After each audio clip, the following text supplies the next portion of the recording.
అందరికీ హలో. ఈరోజు రెసిపీ వచ్చేసి బీరకాయ పప్పు రొయ్య.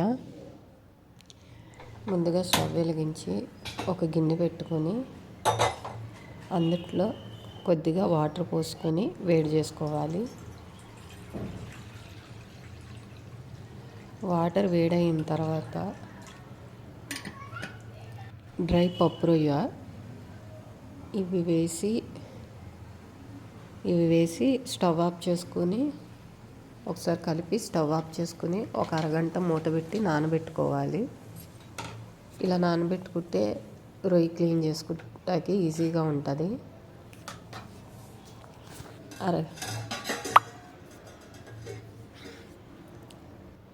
అరగంట అయితే అయ్యింది. ఇప్పుడు నేనైతే రొయ్య క్లీన్ చేసుకుంటున్నాను. రొయ్య తీసి కాళ్ళు తలకది తీసేస్తే మనకి రొయ్య అయితే క్లీన్ అయిపోయిద్ది. ఇలా ఉన్నాయన్నీ క్లీన్ చేసుకుని ఒక పక్కకు తీసుకోవాలి.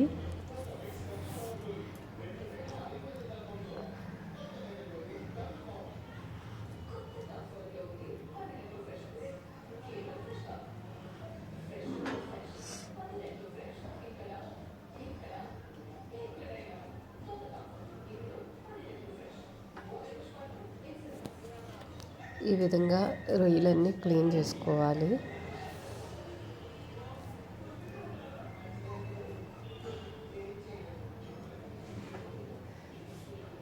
ఇప్పుడు స్టవ్ అంటించి బాండీ పెట్టుకుని కూరకు తగినంత ఆయిల్ వేసుకోవాలి. ఆయిల్ వేడెక్కిన తర్వాత పావు స్పూన్ జీలకర్ర, 2 పచ్చిమిర్చి వేసి 1 నిమిషం ఫ్రై చేసుకోవాలి. ఇవి ఫ్రై అయిన తర్వాత ఉల్లిపాయలు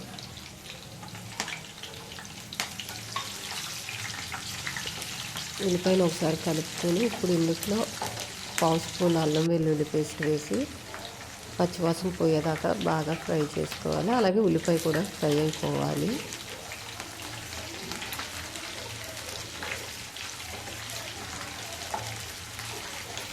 ఇవైతే ఫ్రై అయిపోయింది.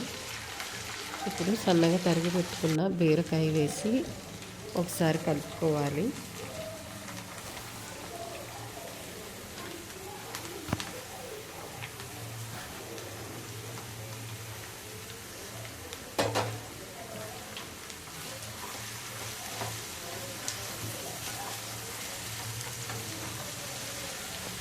బీరకాయ మొత్తం కలిసేదాకా ఒకసారి కలుపుకోవాలి.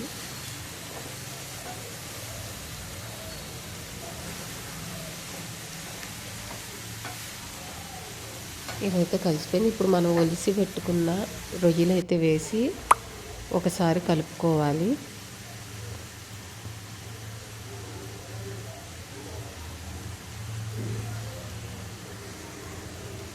రొయ్యలు మొత్తం కలిసేదాకా కలుపుకొని లో ఫ్లేమ్లో పెట్టుకుని మూత పెట్టి మగ్గించుకోవాలి. మధ్య మధ్యలో కలుపుకుంటూ ఉండాలి అడుగంటుకోకుండా.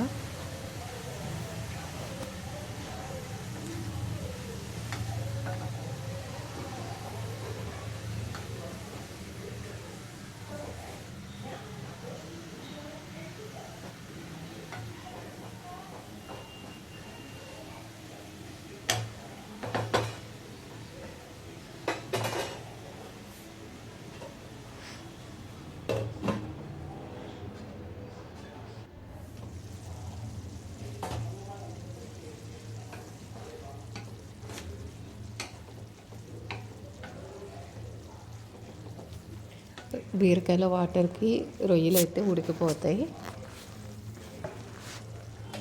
ఇలా మధ్య మధ్యలో కలుపుకుంటూ మూత పెట్టి మగ్గించుకోవాలి.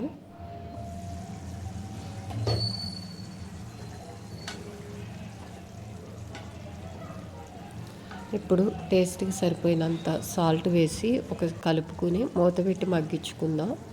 బీరకాయలో ఉన్న నీరంతా ఇంకిపోవాలి.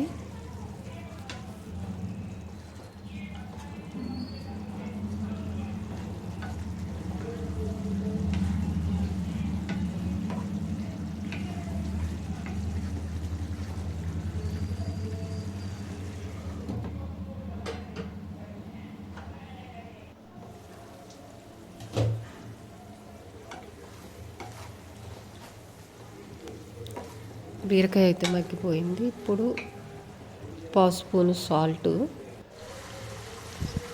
పావు స్పూన్ పసుపు వేసి 1 నిమిషం కలుపుకోవాలి.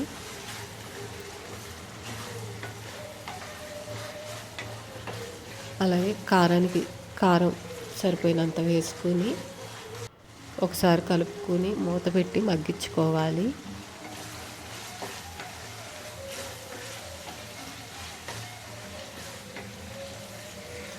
కారం మొత్తం కలిసాక మూత పెట్టి మగ్గించుకోవాలి.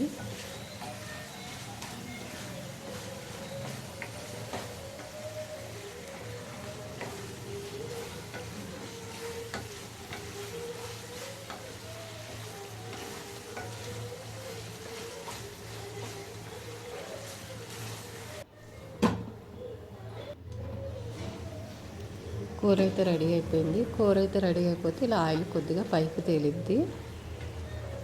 ఇప్పుడు సన్నగా తరిగి పెట్టుకున్న కొత్తిమీర వేసి 1 నిమిషం ఫ్రై చేసుకుంటే కూర అయితే రెడీ అయిపోయింది. బీరకాయ డ్రై పప్పు రొయ్య కర్రీ అయితే రెడీ అయిపోయింది. వీడియో కనుక నచ్చితే కామెంట్ చేయండి, లైక్ చేయండి.